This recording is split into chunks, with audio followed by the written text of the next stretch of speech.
The scientific project is one of humanity's most successful endeavors ever. It has advanced our understanding of the universe, saved countless lives, and is the very reason you can watch this video on your screen right now. But for all of this, we rarely ask what science is or how it functions. This is the purview of the philosophy of science, and today we're going to look at one of its most controversial questions. Is science true, or is it socially constructed? Or is it even both? Today, I want to take you on a tour through different conceptions of science and try to give a good philosophical case for each of them. Some will consider science primarily a quest for ultimate truth. Others will focus more on the human element in science. I will, of course, only touch upon a tiny fraction of the literature out there on each of these positions, and I do hope that you'll continue looking into the topic well beyond this video. But let's start with one of the most popular conceptions of science there has ever been, and one that I reckon many of you will hold. My name is Joe Foley, and this is Unsolicited Advice. 1. Of course, science is true. The intuitive response that most people want to give to a question like, is science true, is to say, of course it is. And this is a very fair response. It's in fact one of the most popular positions in the philosophy of science, and it's known, quite appropriately, as scientific realism. Scientific realism, very broadly speaking, consists of a few key claims. A, the claims of our best scientific theories are true, or approximately true.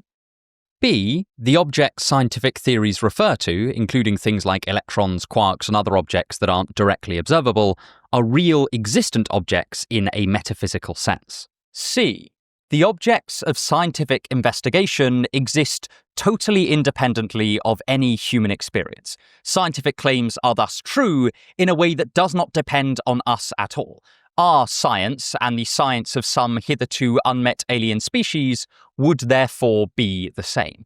This is a highly intuitive view, and it's often referred to as the common sense position. Having said that, there are a huge number of variants on this view, which can make scientific realism quite hard to pin down. You can already notice some unclarified terms in the points I've given above, like what does approximately true mean, or even what does real mean? But our definition will suffice for now. I just want to let you know that you will come across scientific realists who will present variations on scientific realism that are quite different to the version I've given here. Although this position is very intuitive, it does also have formal arguments in its favour. One classic argument for scientific realism goes something like this. Scientific objects being real and scientific theories being true or approximately true explains why they work so well.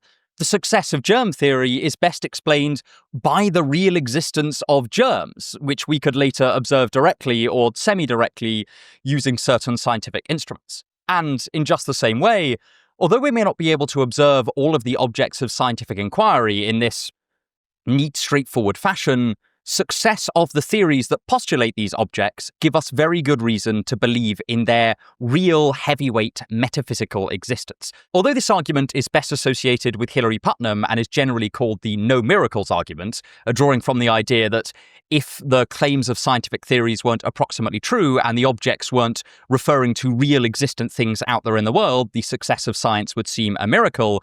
The neatest formulation that I've come across actually comes from the anti-realist philosopher of science, Larry Loudon, and his presentation of it goes as follows. 1. If scientific theories are approximately true, then they typically will be empirically successful. 2. If the central terms in scientific theories genuinely refer, then those theories will be empirically successful. 3. Scientific theories are empirically successful. 4. Probably, theories are approximately true and their terms genuinely refer.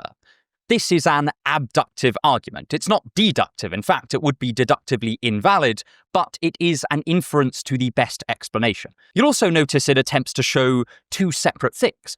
The first is that modern scientific theories are approximately true, and the second is that their terms refer to real objects in the world that exist independent of any human perception. Now, it is possible to pry those apart, and for most of the video I'll be looking at the approximately true claim rather than the real existent object claim, but I just wanted to clarify that at this point.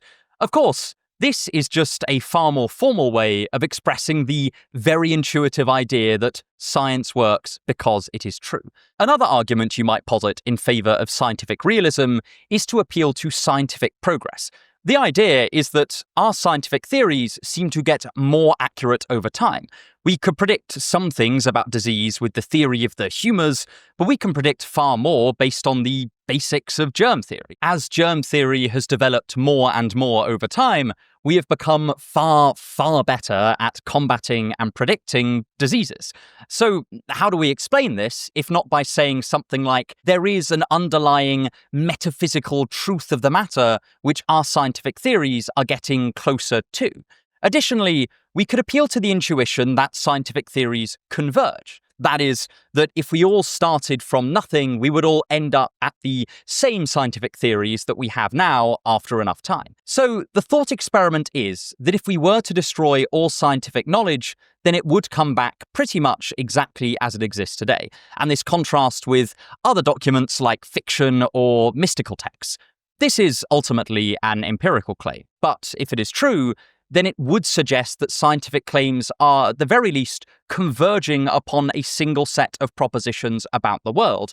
And if so, one way to explain this is to say that they are tracking the underlying base structure of metaphysical reality. Now, both of these are also abductive arguments. They aim to explain features of scientific practice, including progress and purported convergence, by appealing to science uncovering the capital T metaphysical truth. Now, it is worth noting that people can be realists to different extents, or more accurately, they can be realists about different things.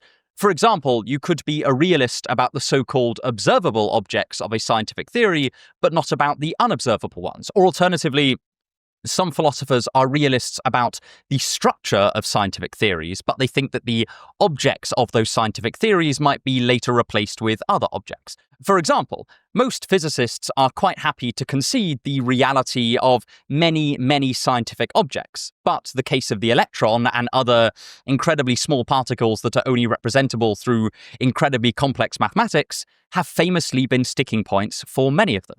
To quote the philosopher of science Arthur Fine, Schrödinger, the second father of quantum theory, seems originally to have had a vague picture of an underlying wave-like reality for his own equation. But he was quick to see the difficulties here and, just as quickly, although reluctantly, abandoned the attempt to interpolate any reference to reality.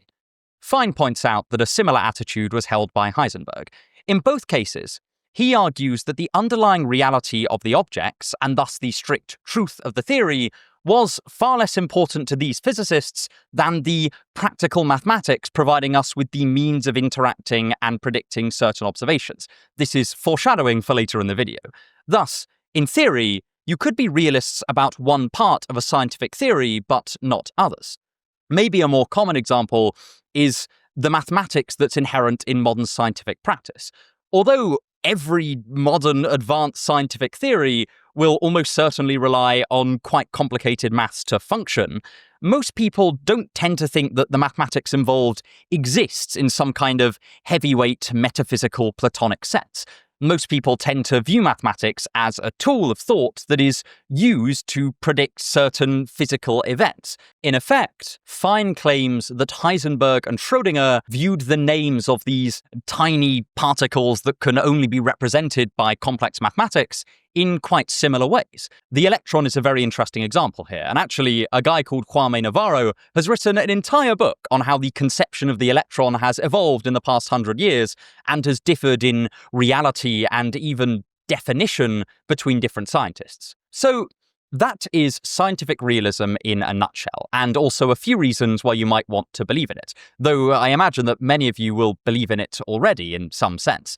Again, do bear in mind that this is a simplified presentation and different thinkers will present the position in different ways. But what are the alternatives? Who among us would dare to claim that scientific theories are not even approximately true? Even our best scientific theories are not even approximately true. Well, let me introduce you to the scientific anti-realists. But Before moving on, I want to take a quick moment to thank today's sponsor, Squarespace. If you're looking to build a website, then you know it can be a real hassle. First, you have to choose a domain name, and then you've got to design the whole thing, and there's always this underlying fear that you're messing it up and producing something that's not just untidy, but actually looks unprofessional. But this is where Squarespace comes into play. They take all of that complexity and compress it down into a single platform, using ready-made templates to take all of the stress and headache out of website building. They also have a feature called Blueprint AI, which uses AI tools to help you make design choices, which is very handy if, like me, you're not necessarily that technologically gifted and don't have the mind of a graphic designer. Head to squarespace.com/unsolicited advice and use the code unsolicited advice to get 10% off your first purchase of a website or a domain name. But anyway, back to the video. 2. Not so fast. The problems with scientific realism. Here is an unintuitive, but I think quite interesting observation. Most scientific theories in the history of humankind have turned out to be false. We thought that the sun revolves around the Earth, and then we discovered that that was not the case. We thought that there existed an ether across which light waves moved, and then we found out that that was false.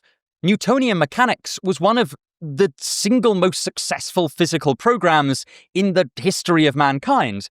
And yet we then also found out that as useful as that was, and as well as it worked in the world of middle-sized objects, that was, too, strictly speaking, false.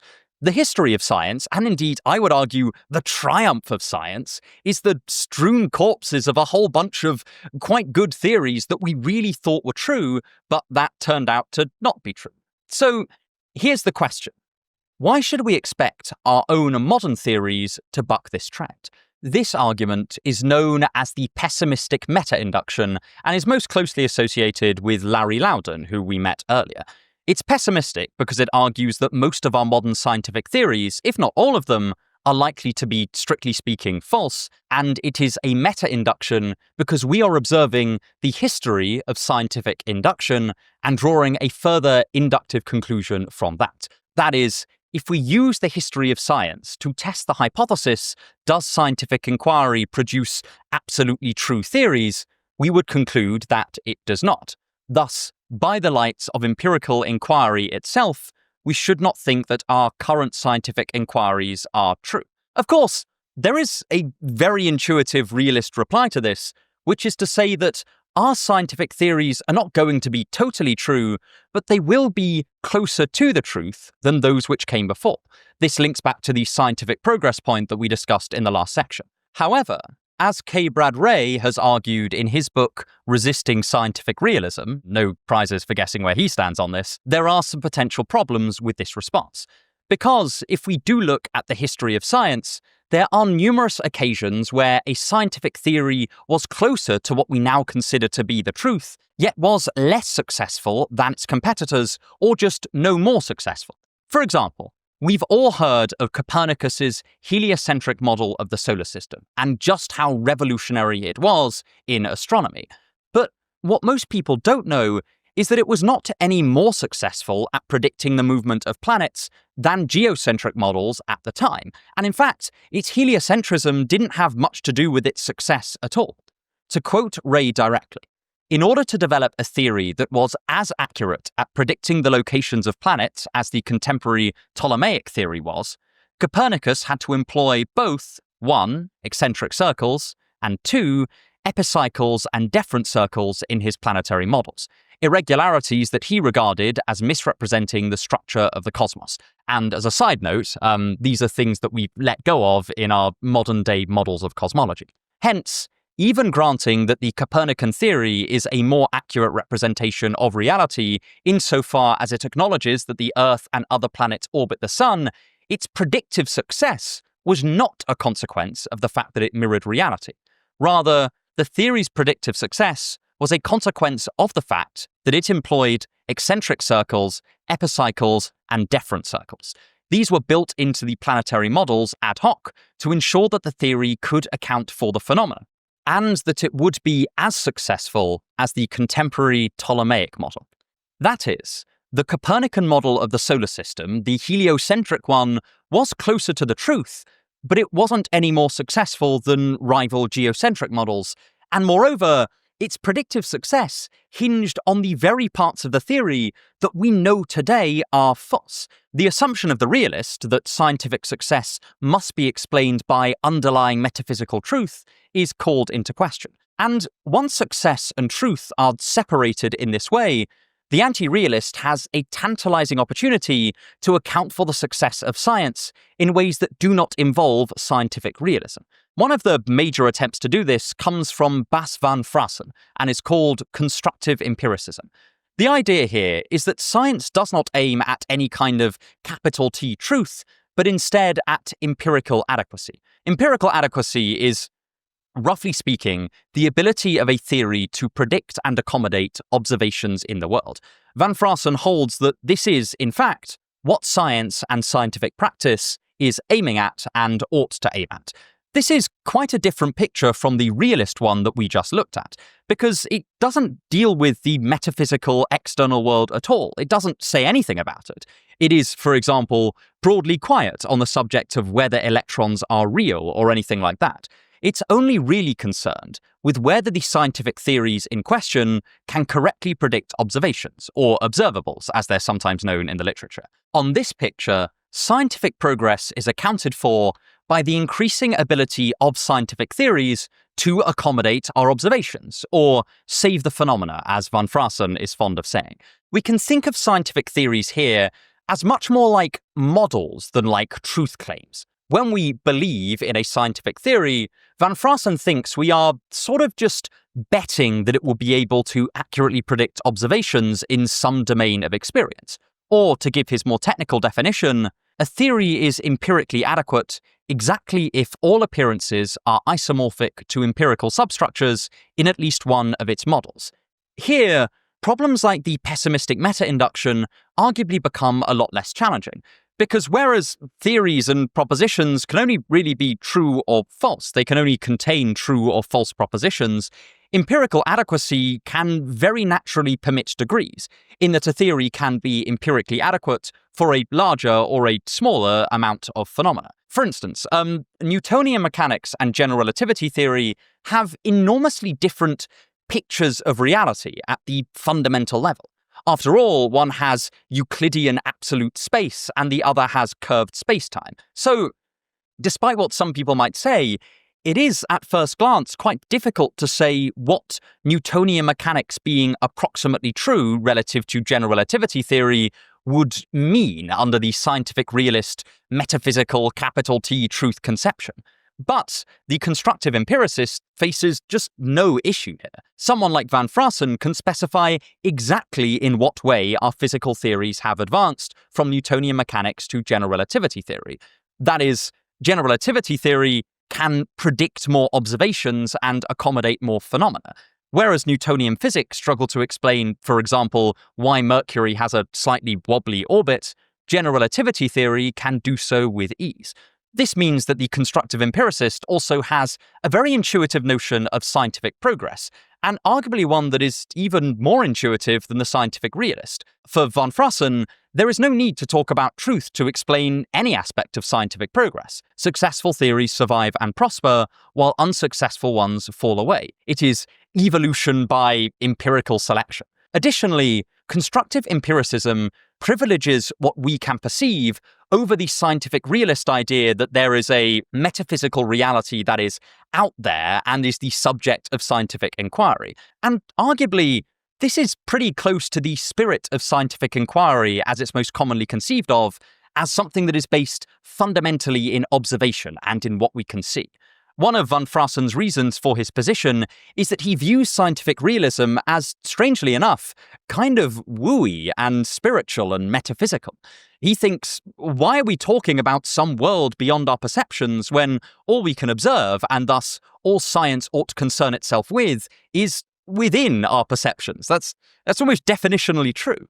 To again use an example from quantum physics, here is another quote by the physicist Alfred Lander about the views of his supervisor, Arnold Sommerfeld. The more pragmatic Sommerfeld warned his students, one of them this writer, not to spend too much time on the hopeless task of explaining the quantum, but rather to accept it as fundamental and help work out its consequences.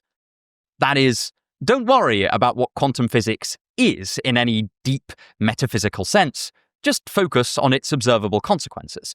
And this connects very closely with another problem that you could just level at scientific realism anyway. Namely that it seems to involve a lot of ideas that, upon closer inspection, seem a little bit unscientific. To be a scientific realist, you don't just have to think that scientific theories are good ways to predict observations or are accounts of things that we've seen in the world. You have to think that they map onto a deep ontological structure.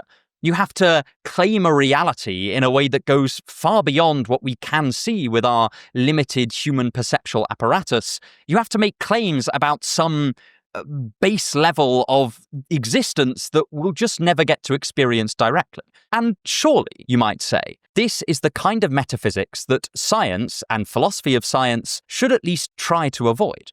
Someone like van Fraassen would say, who cares whether electrons are real objects? The point is, we can accommodate more observations with them than without them.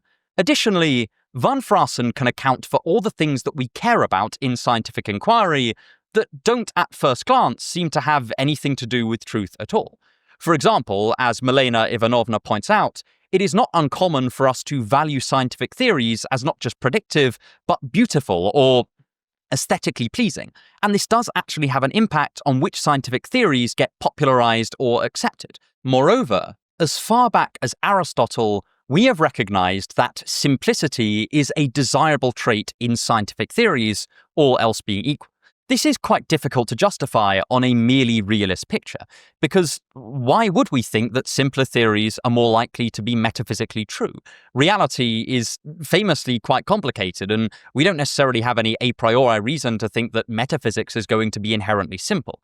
But this does make perfect sense on van Fraassen's view, because once we view scientific theories as models that we create to effectively predict phenomena, then we can recognize that the simpler theory might be more valuable because it is more usable in its predictions, especially if everything else is equal and they predict the same amount of and nature of stuff.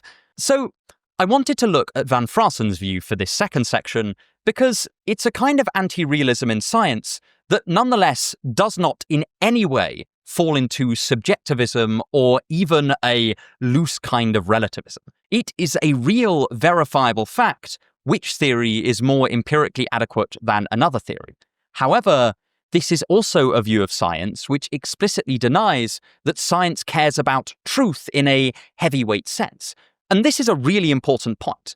When it comes to conceptions of science, and indeed a great number of other fields in philosophy, it's not just that there's a choice between realism and total anarchy. If we admit a human-dependent component to scientific inquiry, like that we are aiming at empirical adequacy relative to human perceptual apparatus, it just does not follow from this that suddenly every theory is as good as any other, or that we can all go and have our own individual private sciences. We can, as van Fraassen does, say that science is not strictly about truth in this realist sense, yet still have a very hard-nosed idea of scientific inquiry.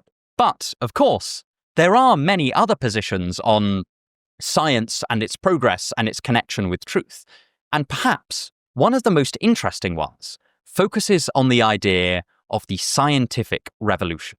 If you want to help me make more videos like this, then please consider subscribing, either to the channel, or if you're feeling incredibly generous and want to gain access to exclusive content, including my slow-motion, book-by-book bookshelf tour, then consider subscribing to the Patreon, though it's absolutely no pressure. The links are in the description. 3. Paradigms and the structure of scientific revolutions. If you'll notice, so far our discussion about what science does has been pretty abstract. We've sort of said science aims at truth or science aims at empirical adequacy without, ironically, applying the scientific method to the history of science itself and studying what actually tends to happen in the process of scientific development. And someone whose whole philosophy of science revolves around this general idea was a man named Thomas Kuhn. Kuhn was a historian of science as well as a philosopher and at one point a physicist, and he argued that scientific inquiry could be split into three main stages, all of which are structured around the notion of a paradigm. And he was looking at the history of science to make these hypotheses. A paradigm, in Kuhn's philosophy, refers to generally a set of assumptions to help guide scientific inquiry, help define key terms, and help clarify what questions it makes sense to ask, as well as what experiments it makes sense to conduct. For instance, the Ptolemaic paradigm in astronomy used things like epicycles to attempt to predict the movements of planets. Its very definition of a planet was different to the one we have today. And if I recall correctly, I think both the moon and the sun were technically planets under this Ptolemaic paradigm. For Kuhn, paradigms help working scientists in their inquiries by sort of limiting their focus in a number of ways. It rules out many questions as nonsensical or not in line with the paradigm, and it sort of suggests what you might want to spend your time doing as a scientist. It also kind of prescribes what types of objects the scientist can posit in their theories. So, for example, an awful lot of work went into studying the spread of diseases using humour theory, but no one would use that terminology today, nor would they conduct experiments along the lines that humour theory suggests might be fruitful. So, in terms of Kuhn's phases, first there is the pre-paradigm stage, and everyone tends to forget the pre-paradigm stage. This is where a science has just not yet decided on a paradigm. Kuhn uses the example of electricity. Before we had any set of assumptions about what electricity might be or what it might do, investigations into electricity were scattered and disorganized. They couldn't really make progress because there was no agreement on even fundamental matters, and agreement at one level helps facilitate progress at a smaller, more focused level, if that makes sense. If you're sat there debating what electricity is, then there is no consensus on how to move forward as a field. So, if a science is to advance, we can't stay in this pre-paradigm stage forever. Once a field has settled on a paradigm, we then enter the stage that Kuhn calls normal science. The use of the word normal here sounds like we are damning it with faint praise, but this is where the vast majority of scientific progress takes place on Kuhn's framework. Take electricity again.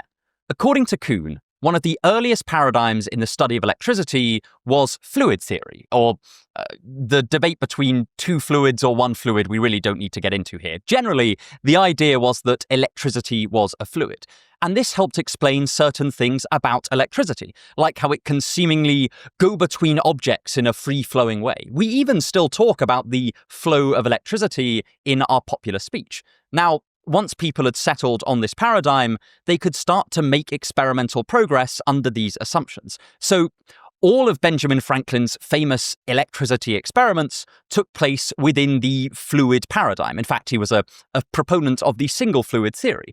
And the first capacitors were discovered in this period as well, albeit very primitive ones. Other paradigms might include Newtonian physics, the aforementioned humour theory, geocentrism, and a whole lot more. The point is, during this stage, theories and hypotheses are not just tested against observations, but also against the assumptions of the pre-existing paradigm itself. The paradigm helps set the bounds of inquiry, and this is one element of Kuhn's theory that has a socially constructive element about it. However, paradigms eventually encounter problems. That is, there are some things that they can't explain, which Kuhn calls anomalies. For example, while the broad fluid paradigm of electricity allowed for a lot of significant progress, it couldn't account for the connection between electricity and magnetism.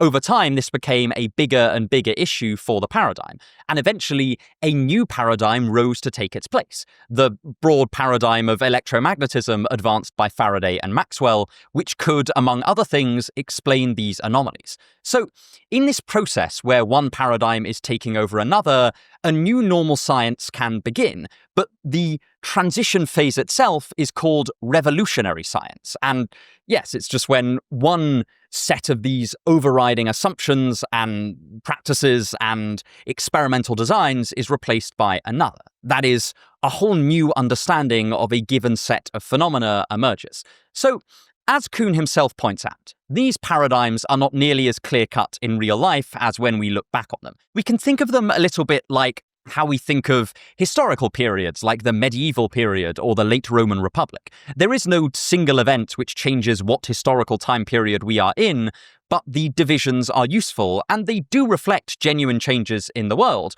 albeit in a artificially hard and fast way. Similarly, paradigm shifts reflect genuine changes in the assumptions and working parts of scientific practice, albeit in, again, an artificially hard and fast way. Okay, so far, so good. But what does this have to do with truth, and what does it have to do with social construction? Well, for one thing, the paradigm does have a huge impact in which theories are or can be posited and accepted, and thus which are actually tested, and that is a socially constructed element to Kuhn's story of science.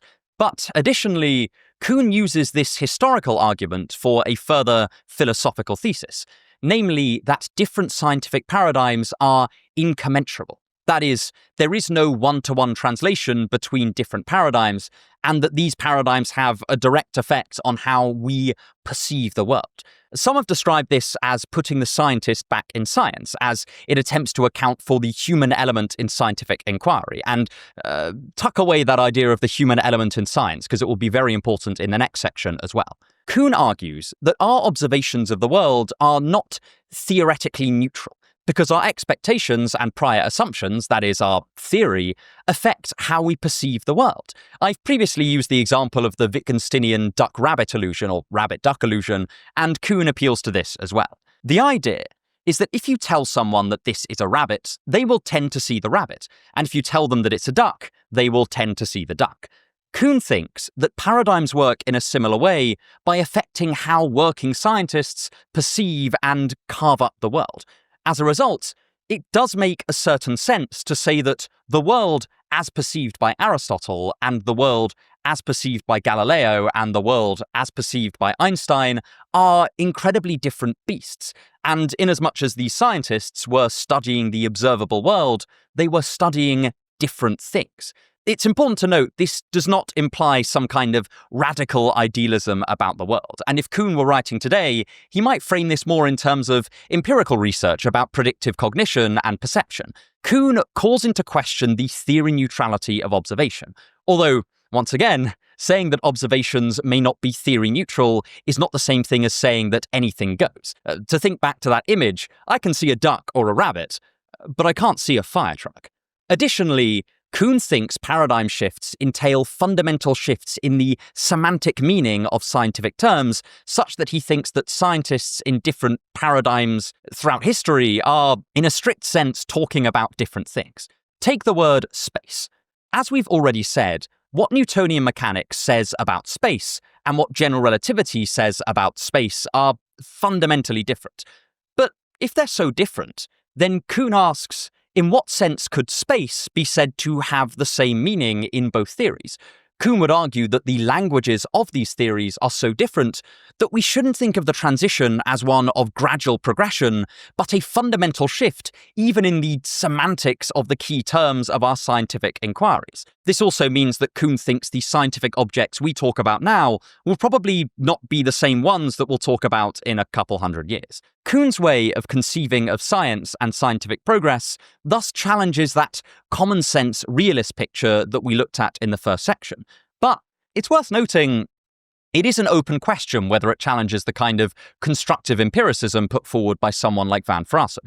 After all, Van Fraassen can accommodate the kind of story that Kuhn tells into his picture of scientific theories. If theories are largely models to predict and accommodate observations, then the replacement of one paradigm of models by another paradigm in order to accommodate more observations is arguably the kind of thing that Van Fraassen would expect. We can, I think at least, make these theories play nice together.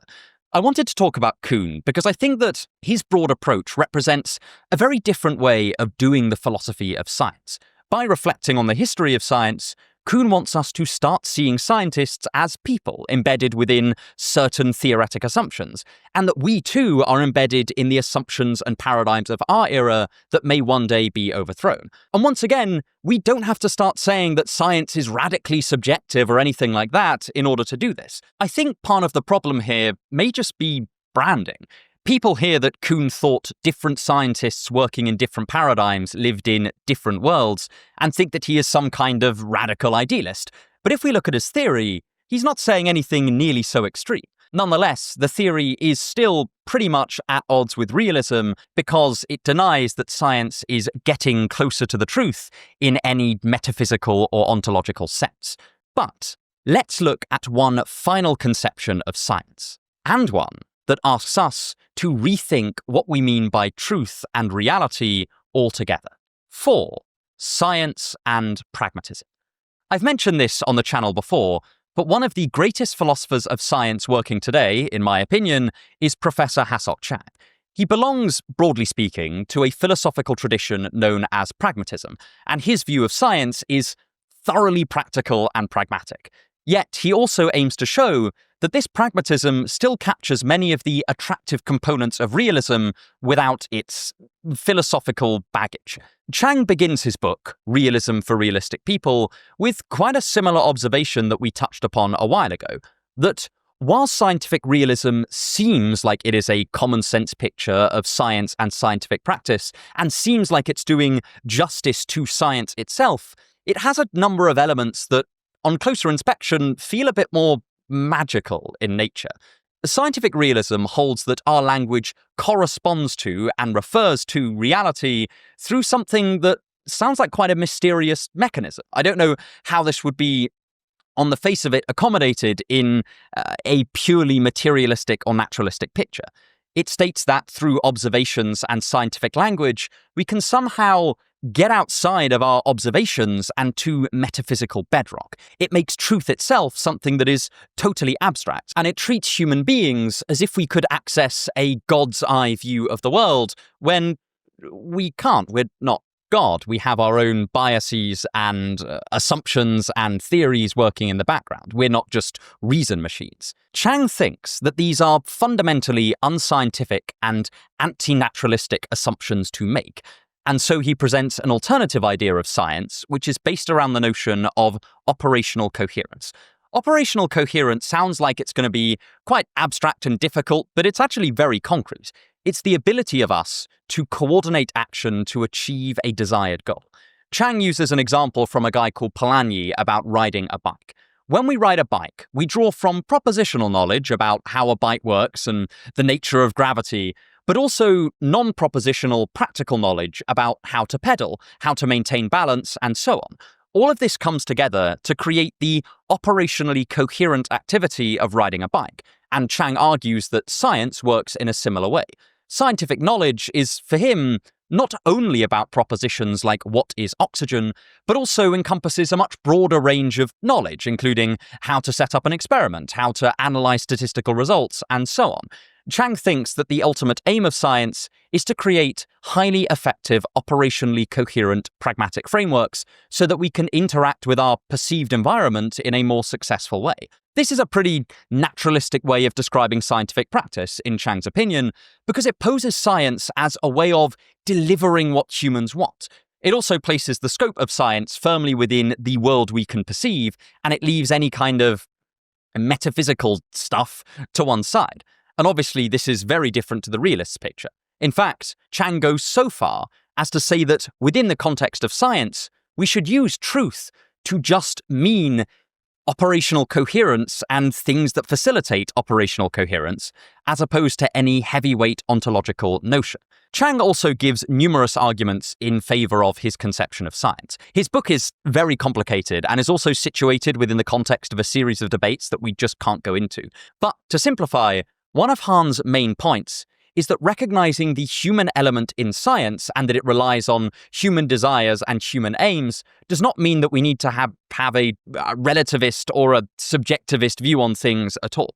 So one worry you might have as a realist is that if we were to get rid of this idea of a grounding metaphysical external world that science is aiming at, then science could suddenly dissemble into everyone having their own truths. When Chang redefines scientific truth as operational coherence, there may be a concern that, since our perceptions are framed by our minds and are in this sense mind-dependent, we end up making truth itself mind-dependent, and so preventing it from being objective or stable. The worry is that by abandoning realism, we detach science from reality or make reality something that is dependent on us. However, Chang has a reply to these concerns. He points out that just because operational coherence is mind-framed, that is, it relies on our human conceptual and perceptual categories, that in no way means that it is mind-controlled.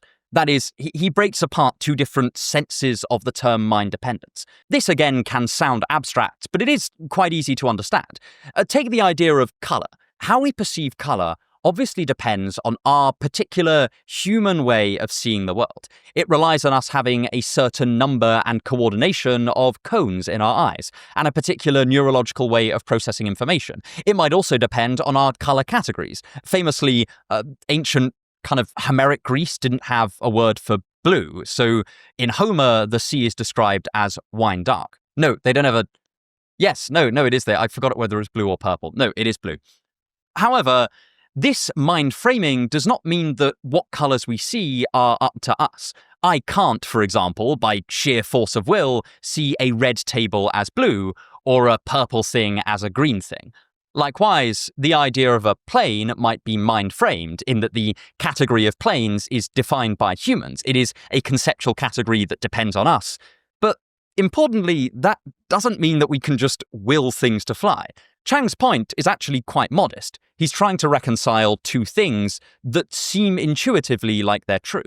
First, that we humans perceive and interact with the world from a certain standpoint, both as human beings and as individuals, depending on which concepts we have access to and how we would expect the world to be.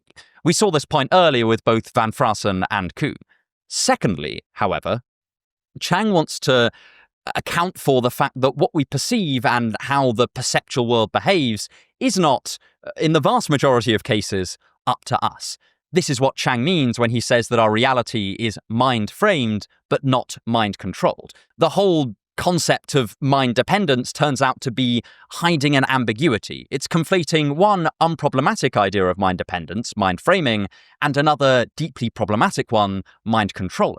This allows Chang to define reality and the real as along the lines of operational coherence without things falling into subjectivism. If I wanted to build a plane, then the reality I investigate to do this may be mind-framed, but since it's not mind-controlled, there are only a limited number of ways I can interact with objects in order to create a flying plane. As Chang puts it, we can design a concept as we wish, but whether our concept can facilitate coherent activities is a matter that is quite outside our control. Chang's idea of science also differs from Van Fraassen's, because whereas Fraassen is pretty skeptical about unobservable objects, Chang states that if we rely on those unobservable objects to facilitate operationally coherent activities, then we are treating them as if they are real, whether we like it or not. The question for him should not be, is there an electron out there, but rather, what does the concept of an electron allow us to do? Chang called his book Realism for Realistic People because he argues that this operational coherence viewpoint preserves all of the stuff that we liked from scientific realism, such as the stability and reliability of verified scientific claims and the progression of science, while dispensing with the metaphysical side. He also argues that it does justice to the fact that science is something that we humans do for human reasons, and any naturalistic conception of the world is going to have to account for that. As he puts it, activist realism, which is the name that Chang settles on for his view in his final chapter, recognizes concepts and theories as human constructions. And, according to my view of reality, the reference of conceptual constructions that facilitate operationally coherent activities are real. This blending of realism and constructivism should not worry anyone. We may propose the initial construction of a concept freely, but whether coherent activities can be carried out on the basis of it is not at all up to our will. In a well-executed process of inquiry, there will be an iterative process of concept building that responds to empirical successes and failures, akin to the process of resistance and accommodation that Pickering, 1995, identifies in scientific practice. We do construct realities, but that process of construction is not arbitrary. We asked at the beginning of this video where the science is true, and we also asked where the science is a social construct. These are the kinds of questions that get people quite hot under the collar when it comes to science. They immediately conjure up images of science denial or even outright truth denial. But as we saw with Van Frassen's view, and as we now see with Chang's view, the intuitions from the realist and constructivist viewpoints can be made to coexist relatively peacefully, as long as they both make modest accommodations to one another. For Chang, the whole question, is science true, in that heavyweight realist sense of the word true, has become idle. However, unlike Van Frassen, Chang is not just concerned with observation and doesn't deny that positing unobservable objects can be a great boon to scientific theorizing, but he does think that our standpoint with our philosophy and conception of science should be thoroughly pragmatic. For him, to worry about the metaphysics of reality in connection with scientific practice is to replace the actual object of scientific study, the world as we find it, with an idealistic chimera. Or is it chimera? I can never tell. Please correct me in the comments. However, if we do look back on the viewpoints that we have studied today, we've found that in the process of working out whether science is true, we've had to seriously reconsider what truth even means. That is, when it's divorced from its original semi-Platonic grand metaphysical context. We've had to investigate what the human element in science is and what effects this human element should have on our framing and interpretation and epistemic attitude towards scientific discoveries. We've had to examine and re-examine our whole picture of scientific progress and ask what it would mean to explain science's success. One of the reasons I think it's really worth asking these questions about science is because science is one of the most extraordinary achievements humanity has ever made. Surely, if there is anything worth applying a careful, analytic, philosophical lens to, it is this. And in the process, we will have to confront wide-ranging issues, from reflecting on the human being as a naturalistic object, but still someone who can discover things in a stable and non-arbitrary way, all the way down to the nature of reality itself. And I hope if this video has convinced you of something, it is to pick up some kind of book on philosophy of science and have a crack at it yourself. But please do leave your own arguments in the comments below. Let me know which view you find most compelling and why. And if you want to look at another interesting area in the philosophy of science, namely the philosophy of psychiatry, then I have a video on the pretty controversial topic of therapy speak right here. Thank you so much for watching, and have a wonderful day.